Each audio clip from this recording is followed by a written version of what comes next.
नमस्कार, मैं हूं मयूरी श्रीवास्तव। आप देख रहे हैं प्राइम टीवी। रुक करते हैं बड़ी खबरों की ओर। लोकसभा उपचुनाव के लिए मतदान जारी है। सुबह 7 बजे से वोटिंग शुरू हो गई है, जो शाम 6 बजे तक चलेगी। घोसी में मतदान के लिए 239 मतदान केंद्र और 455 मतदेय स्थल हैं।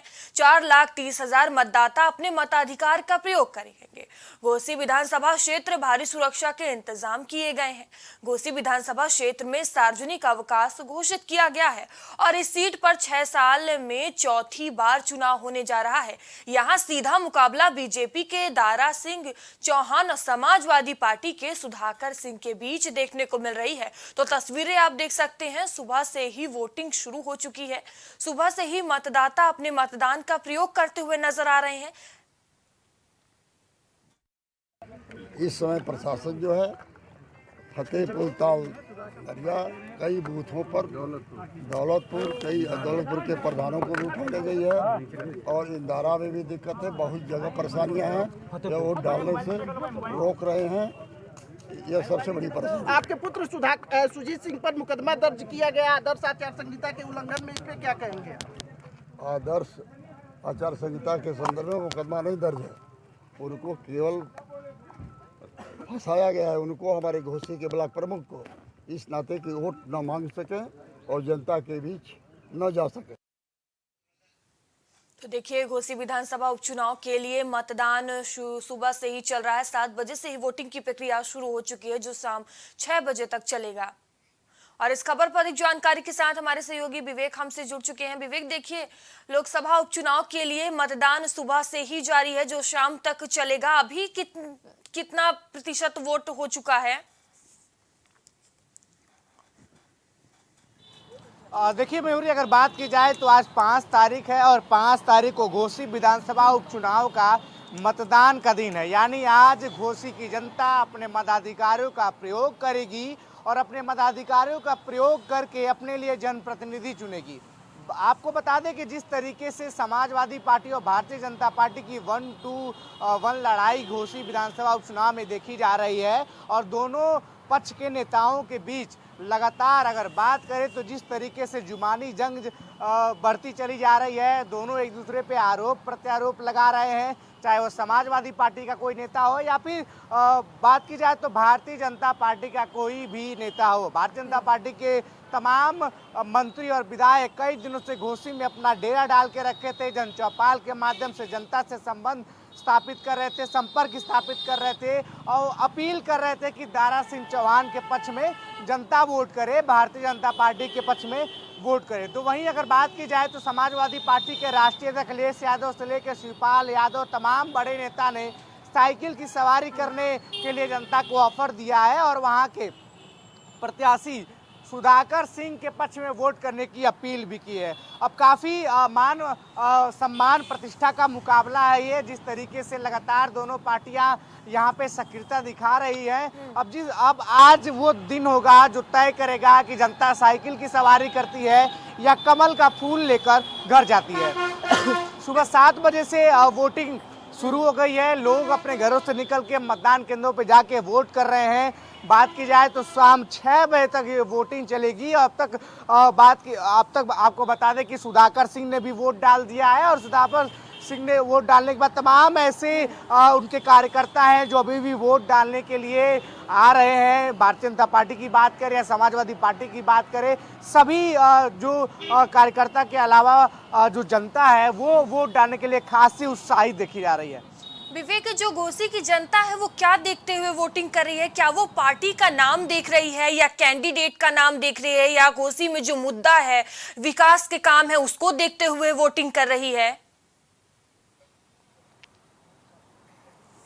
देखिए, अगर बात की जाए तो जब प्राइम टीवी की टीम घोसी पहुंची थी, जब जमीनी हकीकत से हम रूबरू हुए थे, तो साफ बात है जिन लोगों ने पिछली बार बीजेपी को वोट दिया था वो इस बार बीजेपी को वोट देने से कतरा रहे हैं। जब हमने उनसे बातचीत में पूछा कि आखिर क्या बात है, आपने पिछली बार यहाँ वोट दिया था, इस बार आप वोट नहीं दे रहे हैं बीजेपी को, तो साफ तौर पर उन्होंने कहा था कि विरोध बीजेपी का नहीं है, विरोध दारा सिंह चौहान का है। बात की जाए तो दारा सिंह चौहान यहाँ से विधायक रहे हैं, लेकिन उनका जो जनसंपर्क है जनता के बीच में वो अच्छा नहीं रहा है। वहाँ की जनता उनसे आसानी से मिल नहीं पाती है और ये सबसे बड़ी वजह एक और भी है कि उनका दल बदलना, कभी भाजपा कभी बसपा कभी सपा फिर भाजपा, तो ऐसी जो उनकी छवि बन गई है दल बदलू राजनेता की, उससे जनता पीछा छुड़ाना चाहती है और जनता एक ऐसा जनप्रतिनिधि चाहती है जो उनके बीच में रहे, कोई समस्या होने पे तत्काल हम उनके पास पहुंचे और उनको आश्वासन के साथ साथ उस समस्या का निदान भी हो सके। तो विवेक, किस तरह से बूथों पर तैयारियां देखने को मिल रही है, क्या कुछ सुरक्षा का इंतजाम है? देखिए, अगर बात की जाए तो जिस तरीके से मतदान केंद्रों पे पुलिस फोर्स तैनात की गई है, राज्य निर्वाचन आयोग के लोगों की ड्यूटी लगी है, कोई भी अगर बात की जाए चुनाव हो तो उसको निष्पक्ष कराना राज्य निर्वाचन आयोग की पूरी जिम्मेदारी होती है और राज्य निर्वाचन आयोग की इस जिम्मेदारी को पूरा करने में बात की जाए तो जितने प्रशासन और शासन प्रशासन दोनों मिलकर ये जिम्मेदारी पूरा कराते हैं और यहाँ वो चीज़ें देखी जा रही हैं। प्रशासन सहयोग कर रहा है राज्य निर्वाचन आयोग का और अब तक किसी भी मतदान केंद्र से किसी प्रकार की अनहोनी या दुर्भाव इस तरह की कोई घटना नहीं है अभी तक सामने आई है। अब तक जो चुनाव हो रहा है वो अब तक सही तरीके में सही दिशा में जा रहा है और लोग जाके अपने घरों से निकल के वोट कर रहे हैं और अपने जनप्रतिनिधि का चुनाव कर रहे हैं। विवेक, देखिए घोसी में 4,30,000 मतदाता अपने मताधिकार का प्रयोग कर रहे हैं, तो इसमें महिला पुरुषों और अन्य की क्या क्या संख्या है? देखिए, अगर बात की जाए तो जिस तरीके से घोसी में जो उपचुनाव है यहाँ 4,30,000 मतदाता है। अगर जाति समीकरण के हिसाब से देखें तो यहाँ सबसे ज़्यादा आबादी मुस्लिम मतदाताओं की है, करीब 85,000 मुस्लिम मतदाता यहाँ पे हैं। अगर उसके बाद दूसरे नंबर की बात करें तो 70,000 महिलाएं हैं, माफ़ कीजिएगा 70,000 जो दलित आबादी है उसकी बात की जाए तो यहाँ पे जिस तरीके से देखा जा सकता है कि यादव, राजभर, लोनिया चौहान, दलित, मुस्लिम, राजपूत, तो ये 4,30,000 छोटे छोटे आंकड़ों में बटे हुए नजर आ रहे हैं। जहां बात की जाए कि समाजवादी पार्टी यहाँ पीडीए का फॉर्मूला लगा सकती है, इसके अलावा अगर बात की जाए तो जिस तरीके से भारतीय जनता पार्टी ने मुसलमानों का वोट लेने के लिए पसमंदा कार्ड खेला हुआ है, 85,000 मुसलमानों में मैक्सिमम मुसलमान ऐसे हैं जो पसमंदा है और उसके लिए अलग से रणनीति भी बना के भेजी गई थी भारतीय जनता पार्टी के लिए। अब इन वोट बैंकों में जो सेनुमारी करेगा मयूरी, वो यहाँ से विजेता निकल के आएगा। जी बिल्कुल। देखिए विवेक, इस सीट पर 6 साल में चौथी बार चुनाव होने जा रहा है, तो सबकी निगाहें इस उपचुनाव पर टिकी हुई हैं। जी बिल्कुल, मैंने पहले भी कहा था कि ये मान सम्मान और प्रतिष्ठा का सवाल है, चाहे वह समाजवादी पार्टी की तरफ से हो चाहे वह भारतीय जनता पार्टी की तरफ से। पिछली बार दारा सिंह चौहान भाजपा को छोड़कर सपा ज्वाइन किए, सपा ज्वाइन करने के बाद यहाँ से टिकट मिला। खैर सुधाकर सिंह उस भी वेटिंग लिस्ट में थे समाजवादी पार्टी की तरफ से, लेकिन दारा सिंह चौहान के आने के बाद समाजवादी पार्टी ने उन पर भरोसा जताया, वहाँ से टिकट दिया, दारा सिंह चौहान वहाँ से जीत गए। इसके बाद लगभग 2022 के 1-1.5 साल बाद उन्होंने अपनी विधानसभा की सदस्यता से इस्तीफा दिया, पार्टी की सदस्यता से इस्तीफा दिया, भारतीय जनता पार्टी को ज्वाइन किया और दोबारा से उसी जगह से दारा सिंह चौहान दूसरे बैनर के तले कमल के झंडे की तरह लोगों से वोट मांगने के लिए फिर से घोसी विधानसभा में आ गए। ऐसे में जनता के लिए भी एक बड़ा सवाल है, कभी वो इस साइड रहते हैं कभी वो इस साइड रहते हैं, इनका अपना कोई मत नहीं है, यानी ये अपने प्रॉफिट की चीज़ें देख रहे हैं। जनता में ये बात बन चुकी है, इसीलिए जनता जो है कहीं ना कहीं दारा सिंह चौहान से किनारा भी कर रही है। विरोध बीजेपी का नहीं है, विरोध बीजेपी के कैंडिडेट का है। अब देखना होगा कि बीजेपी की रणनीति क्या दारा सिंह चौहान को बचा पाती है या फिर दारा सिंह चौहान के जो उनके जो समुदाय के वोट हैं क्या उनको पूरे मिलते हैं, यहाँ से कौन विजेता बनता है। लड़ाई जो है कांटे की है, 1-to-1 की है। इंडिया गठबंधन के तमाम दलों ने यहाँ पे सपोर्ट कर दिया था समाजवादी पार्टी को, कांग्रेस की बात करें चाहे वो रालोद की बात करें, लेकिन बसपा ने जिस तरीके से कल अचानक से अपने वोटर से उस चुनाव से दूर रहने को कह दिया है, तो थोड़ा न थोड़ा गणित जो है इन सब चीज़ों से भी बिगड़ सकता है। मयूरी जी धन्यवाद विवेक, हमसे जुड़ने के लिए तमाम जानकारियों के लिए।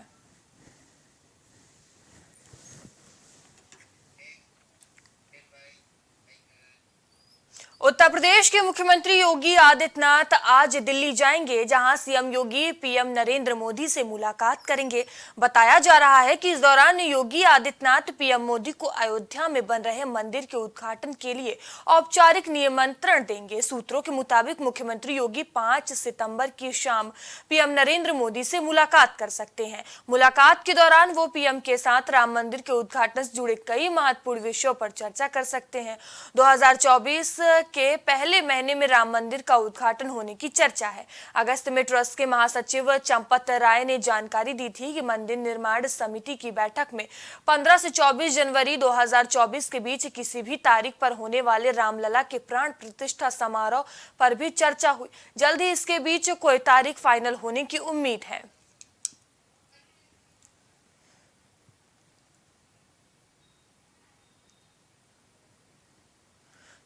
पीएम मोदी से सीएम योगी आदित्यनाथ मुलाकात करेंगे, जिसमें आज तमाम विषयों को लेकर चर्चा होगी। तो बता दें, सीएम योगी आदित्यनाथ आज दिल्ली जाएंगे, तो ये प्रधानमंत्री मोदी के साथ सीएम योगी की बैठक काफी अहम मानी जा रही है, बेहद ही महत्वपूर्ण हो जाती है, क्योंकि तमाम विषयों को लेकर आज चर्चा होगी।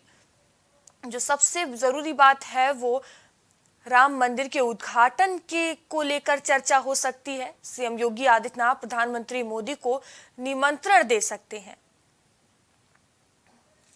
तो उत्तर प्रदेश के मुख्यमंत्री योगी आदित्यनाथ आज दिल्ली जाएंगे, जहां सीएम योगी पीएम नरेंद्र मोदी से मुलाकात करेंगे। बताया जा रहा है कि इस दौरान योगी आदित्यनाथ पीएम मोदी को अयोध्या में बन रहे राम मंदिर के उद्घाटन के लिए औपचारिक निमंत्रण देंगे। सूत्रों के मुताबिक मुख्यमंत्री योगी 5 सितंबर की शाम पीएम नरेंद्र मोदी से मुलाकात कर सकते हैं। मुलाकात के दौरान वे पीएम के साथ राम मंदिर के उद्घाटन से जुड़े कई महत्वपूर्ण विषयों पर चर्चा भी कर सकते हैं। 2024 के पहले महीने में राम मंदिर का उद्घाटन होने की चर्चा है। अगस्त में ट्रस्ट के महासचिव चंपत राय ने जानकारी दी थी कि मंदिर निर्माण समिति की बैठक में 15 से 24 जनवरी 2024 के बीच किसी भी तारीख पर होने वाले रामलला के प्राण प्रतिष्ठा समारोह पर भी चर्चा हुई। जल्द ही इसके बीच कोई तारीख फाइनल होने की उम्मीद जताई जा रही है। तो राम मंदिर के उद्घाटन को लेकर महत्वपूर्ण चर्चा हो सकती है। राम भक्तों का इंतजार खत्म हो सकता है, जहां प्रधानमंत्री मोदी से सीएम योगी आदित्यनाथ आज मुलाकात करेंगे और तमाम विषयों को लेकर चर्चा करेंगे। और जो सबसे अहम विषय है वो राम मंदिर के उद्घाटन से जुड़ी हुई है, क्योंकि आज राम मंदिर उद्घाटन से जुड़े कई महत्वपूर्ण विषयों पर प्रधानमंत्री मोदी और सीएम योगी आदित्यनाथ चर्चा कर सकते हैं।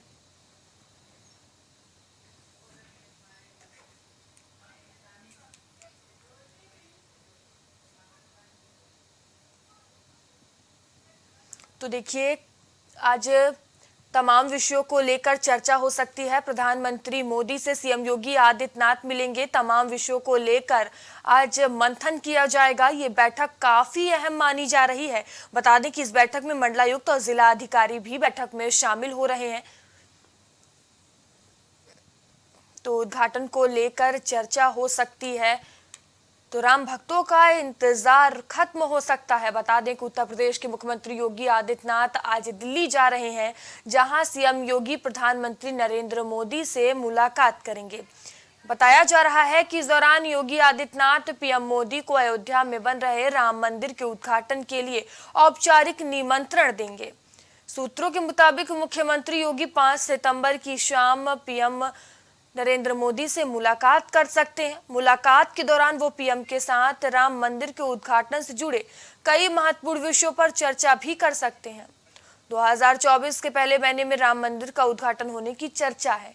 बता दें कि अगस्त में ट्रस्ट के महासचिव चंपत राय ने ये जानकारी भी दी थी कि मंदिर निर्माण समिति की बैठक में 15 से 24 जनवरी 2024 के बीच किसी भी तारीख पर होने वाले रामलला की प्राण प्रतिष्ठा समारोह पर भी चर्चा हुई। जल्द ही इसके बीच कोई तारीख फाइनल होने की उम्मीद है। तो इस खबर पर अधिक जानकारी के साथ हमारे सहयोगी विवेक हमसे जुड़ चुके हैं। विवेक, देखिए, पीएम मोदी से सीएम योगी आदित्यनाथ आज मुलाकात करेंगे, जो काफी अहम मानी जा रही है। किन किन विषयों को लेकर चर्चा हो सकती है?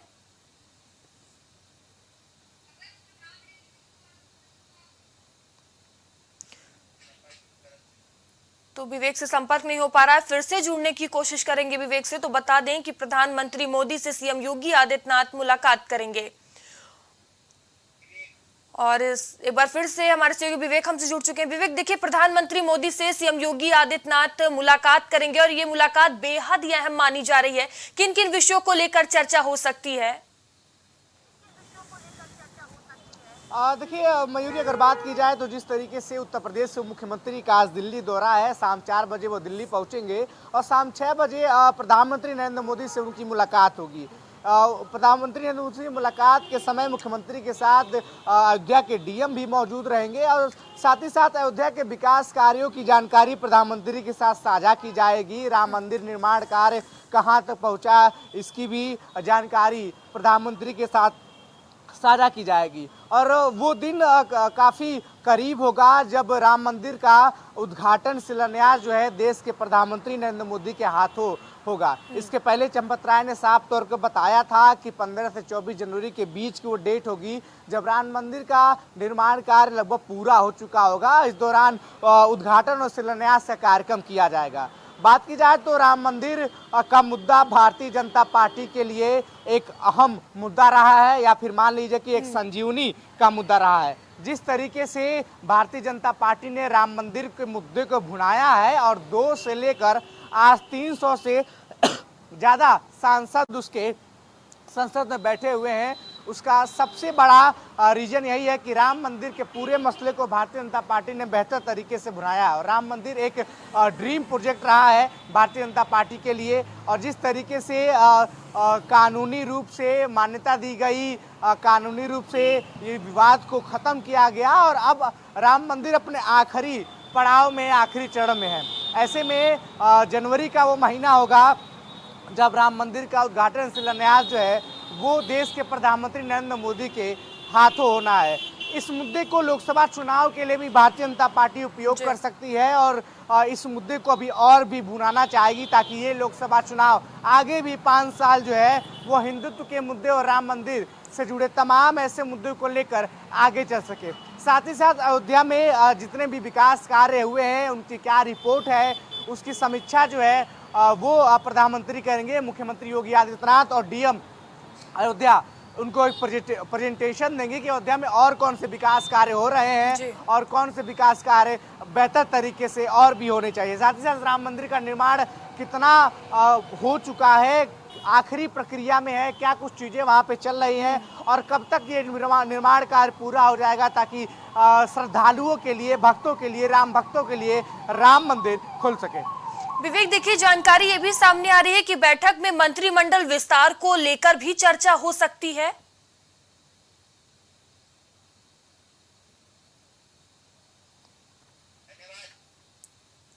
क्या विवेक की तक आवाज नहीं पहुंच रही? फिर से जुड़ने की कोशिश करेंगे।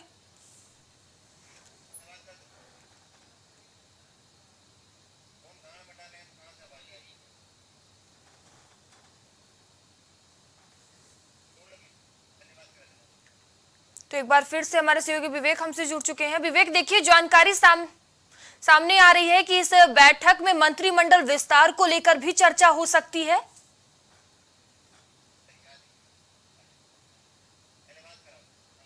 ठीक है, विवेक तक संपर्क नहीं हो पा रहा है। बहुत बहुत धन्यवाद विवेक हमसे जुड़ने के लिए।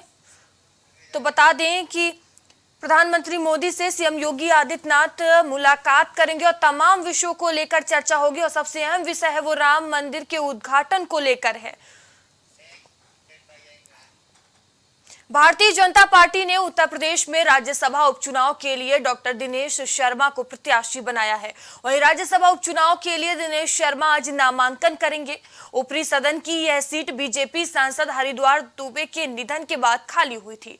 इस सीट पर 15 सितंबर को वोट डाले जाएंगे और उसी दिन वोटों की गिनती होगी।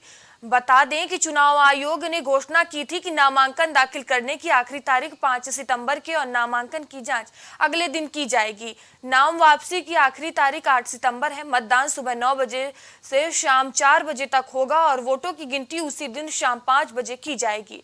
यूपी में राज्यसभा सदस्य हरिद्वार दुबे का 26 जून को दिल्ली में 72 साल की उम्र में निधन हो गया था।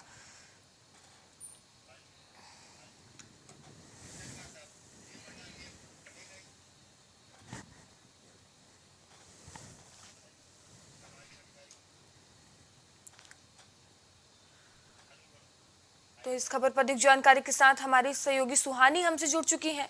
सुहानी, देखिए दिनेश शर्मा आज नामांकन करने जा रहे हैं राज्यसभा उपचुनाव को लेकर, क्या कुछ जानकारी?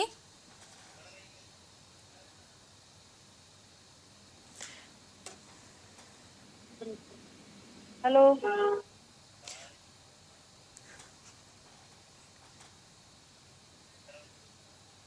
सुहानी, आपको आवाज आ रही है मेरी?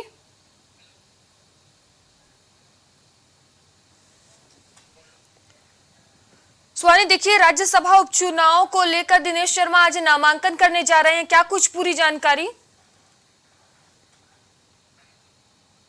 जी मयूरी, बता दें आपको कि जिस तरह से बीजेपी जो है राज्यसभा उपचुनाव के लिए दिनेश शर्मा का पूर्व डिप्टी सीएम, आप भी जानती है कि उनको नाम का जो है प्रत्याशी के रूप में बीजेपी जो है नाम का ऐलान की है। और वही साथ पे ये कहा जा रहा है कि ऊपरी सदन के जो सीट जो है पहले हरिद्वार दुबे जो जिनका था, उनके निधन के कारण, जिसे 20 जून को लगातार उनका बताया जा रहा है कि लगातार उनका तबियत खराब होने की वजह से दिल्ली में उनका निधन हो गया था और यही सीट जो है वो खाली है और उसी पर अब बीजेपी फिर से अपनी प्रत्याशी जो है दिनेश शर्मा डिप्टी सीएम को ऐलान किया। और कहीं ना कहीं एक बहुत बड़ा ये जो है डिप्टी सीएम, पूर्व जो डिप्टी सीएम है उनके लिए है, क्योंकि उनको जब ये सूचना मिली तब वो बहुत ज़्यादा ही उत्साहित है। उनका साफ तौर पर यह कहना है कि बीजेपी हमें जिस तरह से ये अपना एक पदभार फिर से संभालने के लिए दिया, कहीं ना कहीं हमारे लिए एक बड़ा संदेश है, क्योंकि उनका साफ तौर पर अभी दे सकती है 2017 से लेकर 2022 तक वो योगी आदित्यनाथ के कार्यकाल में उन्होंने पूर्व डिप्टी सीएम का कार्यकाल संभाला। और साथ में ये भी कहा जा रहा है कि जो ये उपचुनाव है वो 15 सितंबर को होगा, उसी दिन नामांकन। और आज जो है नामांकन का आज लास्ट दिन है, आज कहा जा रहा है कि आज अंतिम दिन है। और कहीं ना कहीं ये देखा जा रहा है कि विपक्ष की तरफ से कोई भी हलचलें नहीं है, क्योंकि साफ तौर पर ये देखा जाता है कि जिस तरह से 2022 में विधानसभा चुनाव में भारी बहुमत के साथ बीजेपी जीती और कहीं ना कहीं इस बहुमत की वजह से साफ तौर पर यह कयास लगाया जा रहा है कि पूर्व डिप्टी सीएम जो है राज्यसभा के लिए पूरी तरह से सही है और उनका ये जीतना भी पूरी तरह से सही है। क्योंकि आप खासतौर पर देख सकती हैं कि जो आज लास्ट दिन है नामांकन का और आज कोई भी विपक्ष जो है इस सीट पर उम्मीदवार अपना खड़ा नहीं करना चाह रही है, क्योंकि जो बहुमत है उसको देखते हुए कहीं ना कहीं लगा जा रहा है कि पूरी तरह से जो है जीत जो है बीजेपी की होगी और इसीलिए सीधे तौर पे दिनेश शर्मा जो इस पर जीत हासिल कर सकते हैं। तो कहीं ना कहीं साथ में देखा जा रहा है कि जो उपचुनाव है राज्यसभा के ऊपरी सदन का और दिनेश शर्मा अपने कार्यभार जिस तरह से संभालते आए हैं, क्योंकि अब बखूबी देख सकती हैं कि किस तरह से वो 2 बार जो है पूर्व डिप्टी सीएम का अपना पद अच्छे से संभाले 2017 से 2022 तक, लेकिन 2.0 में उनका कार्यभार नहीं मिल पाया और अभी भी परिषद है। तो साफ तौर पर ये देखा जा रहा है कहीं ना कहीं पूर्व डिप्टी सीएम के लिए बहुत बड़ा एक सुहानी, देखिए बीजेपी ने राज्यसभा में दिनेश शर्मा पर दांव खेला है, तो इससे राज्यसभा में बीजेपी को कितनी मजबूती मिलेगी? मयूरी, बात करें जो पूर्व डिप्टी सीएम दिनेश शर्मा हैं, उनको खास तौर पर आप देख सकती हैं कि वो पिछली बार 2 बार पूर्व डिप्टी सीएम रह चुके हैं और कई बार ऐसे जो है वो मेयर भी लखनऊ के रह चुके हैं, विधान परिषद भी रह चुके हैं। तो इस तमाम ऐसी चीज़ें हैं को अपने कार्यभार संभाले, बखूबी संभाले, उनको अच्छी जो है वोट बैंक भी मिला है। कहीं ना कहीं उनकी जो छवि है वो मुख्यमंत्री उप मुख्यमंत्री के रूप में भी रहा और नेता के रूप में भी अच्छे से उनके देखा जाता है। कहीं ना कहीं वो प्रोफेसर भी रह चुके हैं लखनऊ। तो इस तरह से देखा जा रहा है उनकी जो नीति है वो सही है और राज्यसभा में अगर चुन के जाते हैं तो वहाँ भी बीजेपी के लिए बहुत बड़ा जो है एक संदेश जा सकता है। और जब से दिनेश शर्मा को ये सूचना मिली है वो कई जगह ऐसे दर्शन पूजन भी कर चुके हैं और उन्हें लेकर उन्होंने साफ तौर पर कहा कि अगर हमें प्रधानमंत्री मोदी चाहते हैं राज्यसभा में जाने, योगी आदित्यनाथ इस कार्यभार के लिए मुझे अगर समझे तो बहुत ही एक अच्छा मेरे लिए संदेश है और मैं इस कार्यभार को अगर मिलता है तो एक दायित्व के साथ, एक अच्छे एक नेता के साथ मैं अपना ये दायित्व को संभालूंगा। बस इन्होंने इस तरह से बयान दिया। वही आपको बता दें कि आज अंतिम दिन है और कहा जा रहा है कि वो विपक्ष जो है इस पर दाव नहीं खेल रही है, क्या वो डर गई है? ऐसे तमाम बीजेपी जो अपने बयानबाजी कर रही है, लेकिन आपको बता दें कि आज नामांकन का अंतिम दिन है। वही कल जो है इसका पूरी तरह से नामांकन का सूची को तैयार किया जाएगा और 8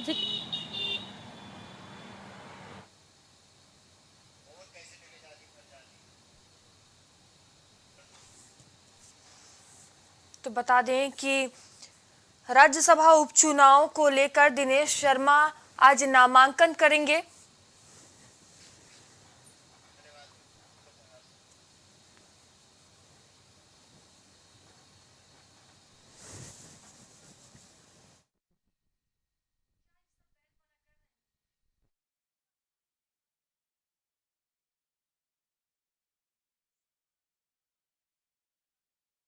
आदित्यनाथ बीजेपी प्रदेश अध्यक्ष भी इस दौरान मौजूद रहेंगे।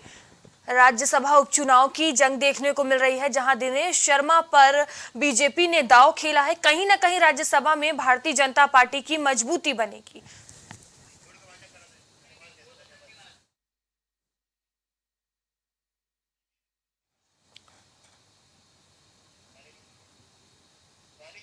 तो एक बार फिर से हमारी सहयोगी सुहानी हमसे जुड़ चुकी हैं। तो सुहानी, आप बता रही थी कि किस तरह से भारतीय जनता पार्टी को राज्यसभा में मजबूती मिलेगी, तो ये कहीं ना कहीं भारतीय जनता पार्टी को इससे फायदा भी होगा। बहुत बहुत धन्यवाद आपका हमसे जुड़ने के लिए।